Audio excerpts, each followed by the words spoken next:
สบายดีพ่อแม่พี่น้องเนาะยินดีต้อนรับทุกท่านบ่ว่าจะอยู่ในประเทศต่างประเทศเนาะบาวลีก็ขอต้อนรับเข้าสู่ช่องของบาวลีอีกคือเก่าคือเดิมกามื้อนี้เป็นวันที่1เดือน7ปี2025พ่อแม่พี่น้องเนาะกาความจริงมื้อนี้ทางทีมงานของบ่าวเตียงทองเนาะเพิ่นจะเดินทางมาเฮาแต่ตะกี้เฮาก็ได้แชทหาเพิ่นนั่นแหละเนาะเพิ่นยังอยู่ที่เมืองเงินแขวงสัญญาบุรีนะกาบ่ฮู้ว่ามื้อนี้เพิ่นจะเดินทางมาฮอดบ่เพราะตอนนี้ก็2 โมงปลายพ่อแม่พี่น้องเนาะกะบ่าย2แล้วนะกะอีกจัก3-4 ชั่วโมงก็น่าจะมืดแล้วนะเพิ่นบางทีเพิ่นมาบ่ได้เพิ่นก็น่าจะนอนอยู่เขตเมืองปากแบงแขวงอุดมไซเนาะแต่มื้อนี้บาวลีจะพาพ่อแม่พี่น้องมานี่แหละนี่ตัดหญ้าพ่อแม่พี่น้องป้าขึ้นไวขนาดเลยเพราะว่าฝนตกกันนะฝนตกช่วงนี้เนาะมื้อนั้นเฮาตัดมาน้อยหนึงอยู่ทางเบื้องนั้นแล้วก็จักเฮาหันเปเนาะจักนี่แหละเปก็เลยว่า เอาไปซ่อม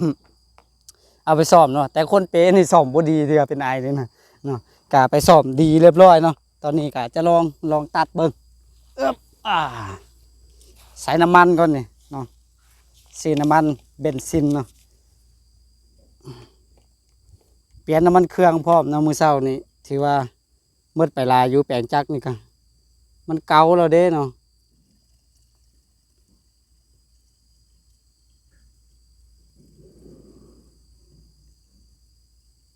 ยามฝนนี่เขาต้องมันตัดหน่อยหนึงเพราะว่าหญ้ามันขึ้นไวขนาดเลยเขาตัดมานั่นเบื้องนั้นหันมีแต่จักมือหนึ่ง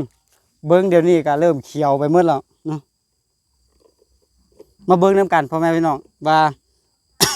เขาจะใช้เวลาโดนบ่ในการตัดเนาะตอนนี้2 โมงปลาย20 นาทีเนาะลองเบิ่ง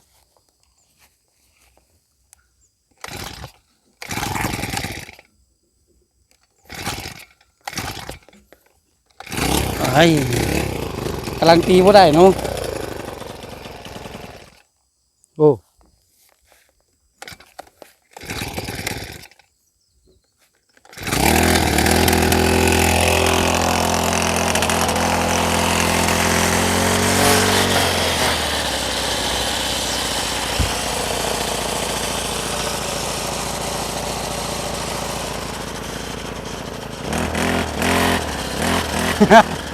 มือกล้องย่านรอมันเนาะ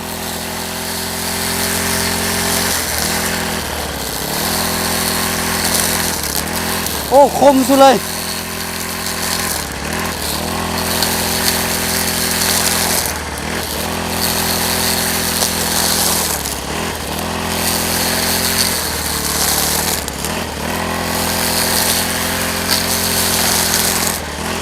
ดินเฮาบ่ค่อยเพียงปานใด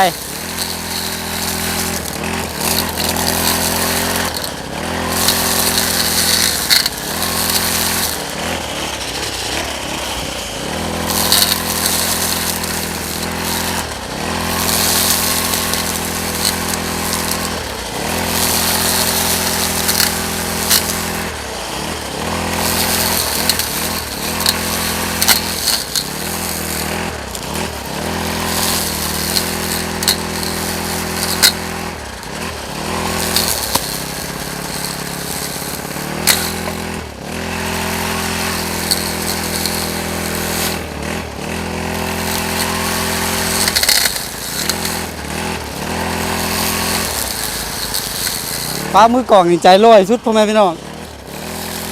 เพิ่นอยู่ทางหน้าเพิ่นอยู่ไกลหน่อยนึง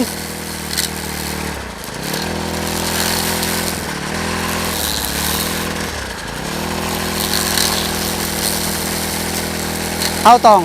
คอยตัดเอาพอมันมีก้อนหินเท่านั้น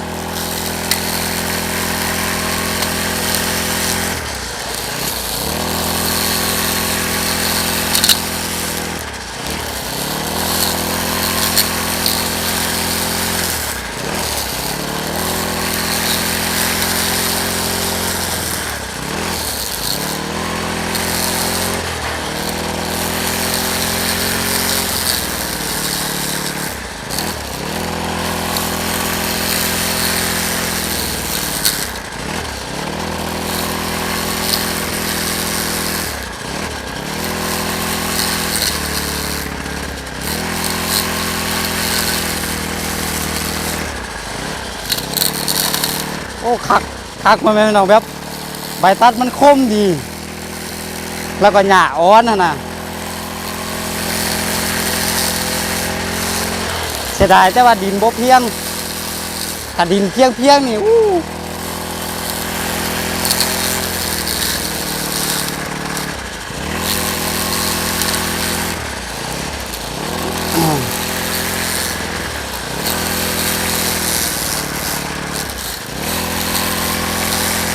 ตัดให้มันงามๆเลยพ่อแม่พี่น้องเอ้ย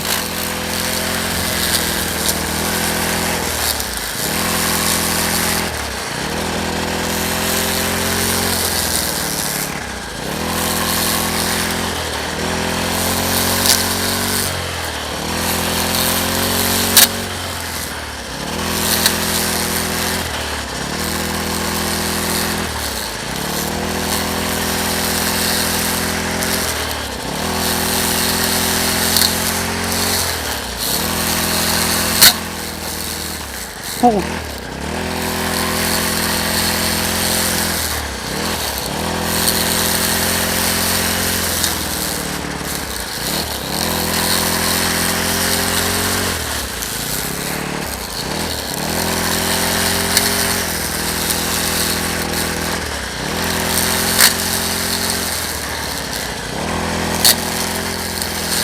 มีก้อนหินพ่อแม่พี่น้อง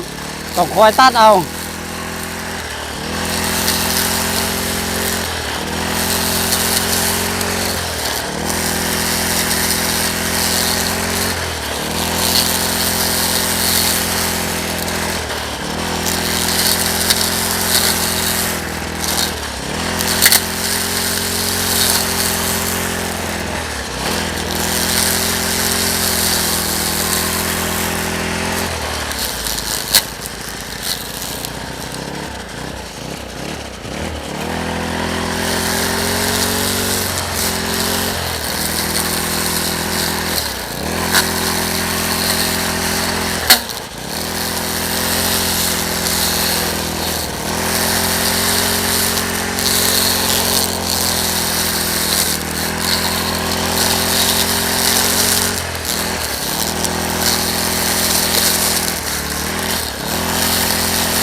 เคพ่อแม่พี่น้องนี่เขาตัดไป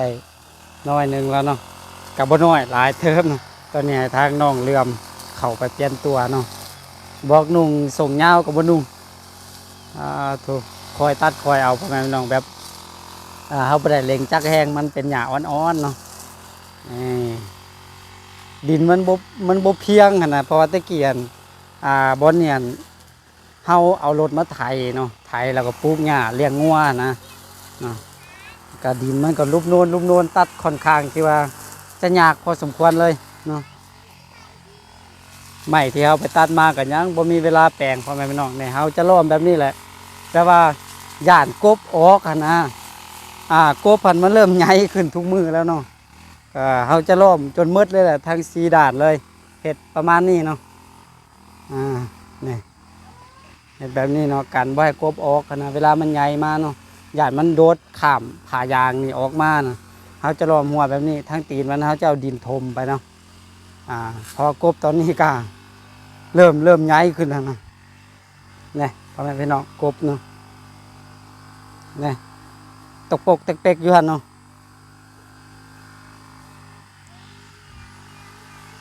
ทางเบื้องนี้นี่หากระปลูกได้หากระปลูกบ่แม่นหากระปลูกหากระตัดได้จากมือนึงประมาณอาทิตย์นึงนี่แหละเนี่ยเริ่มเขียวขึ้นมาหมดแล้วหญ้านี่โอ้โคตรไวเลยเบิ่งผักหอมเขาเนาะเริ่มงามแล้วพ่อแม่น้องเริ่มขึ้นแล้วนั่นเลยเริ่มสิได้กินแล้วผักหอมเนาะ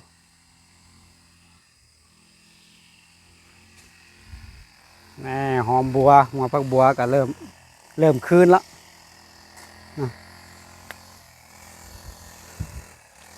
ส่วนเฮือนโฮมก็ปลูกเพิ่มขึ้นมาเป็นหอมบัวเนาะหอมบัวแล้วก็ยัง2-3ยัง2นานครึ่งยังบ่ได้ปลูกอีกอย่างใช้เทื่อนะเฮาก็จะปลูกใช้มันเต็มกำลังหาก่อนมีบางท่านก็คอมเมนต์มาเกี่ยวกับอุงกบเฮานี่นะบอกเขาว่าให้ใช้เป็นอิฐเนาะอิฐบล็อกนะก่อขึ้นประมาณ4-5 ก้อนหั่นน่ะแต่ว่ามันก็ราคาค่อนข้างแพงเนาะพ่อแม่พี่น้องเนาะอิฐบล็อกกันนะถ้าเฮาจะก่อมันก็ใส่งบหลายนะเฮาก็เลยว่าใส่ให้งานเอาไปตัดไม้เนาะไปตัดไม้แล้วก็มาเฮ็ดเองนะประหยัดต้นทุนไปเนาะพ่อแม่พี่น้องอันนี้เฮาจะเฮ็ดแบบประหยัดเอาเนาะประหยัดต้นทุนแบบเฮาก็บ่มีทุนเพียงพอนะเนาะ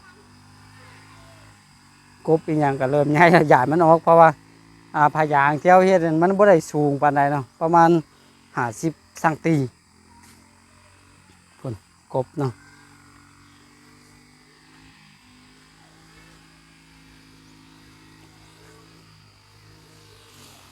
พักอันนี้ก็เริ่มงามเนาะใบใหญ่ขึ้นเลยหลังจากที่ตัดทั้งนั้นก็จะได้มาตัดทั้งนี้อีกหญ้าเนาะเริ่มตึบเริ่มหนาขึ้นแล้วแต่ว่าต้นมะทั่วนี่ขึ้นดีพ่อแม่พี่น้องนี่เครือมะทั่วนี่นะเนาะนี่ขึ้นดีขนาดเลยออกดีเนาะนี่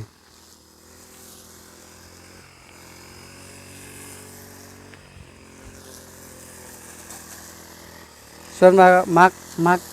กอันนี้นะก็เริ่มออกอันนี้เป็นมักน้อยเนาะนี่ก็เริ่มออกแล้วเนาะแต่ว่าบางคุมก็บ่ออกบางคุมก็ออกกันนะนี่คือจะนี่เนาะบางคุมก็ออกมาแบบนี้ก็นี่ตอนนี้น้องจำตัดเปลี่ยนเฮา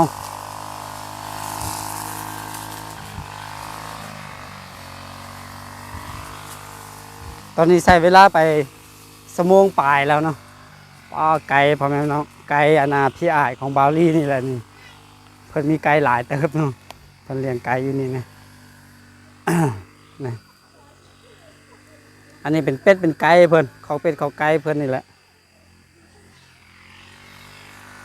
อันนี้มันต้นมะเขือพวงเนาะ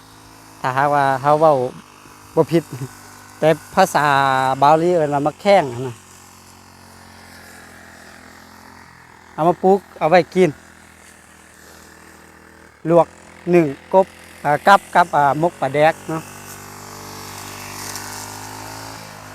ลองรุ่นไปน้ำกันพ่อแม่พี่น้องว่าอ่าเฮาจะตัดแล้วบ่มื้อนี้เนาะโอเคพ่อแม่พี่น้องเนาะตอนนี้ก็เฮาตัดหญ้าสำเร็จเป็นที่เรียบร้อยเนาะ อ๋อ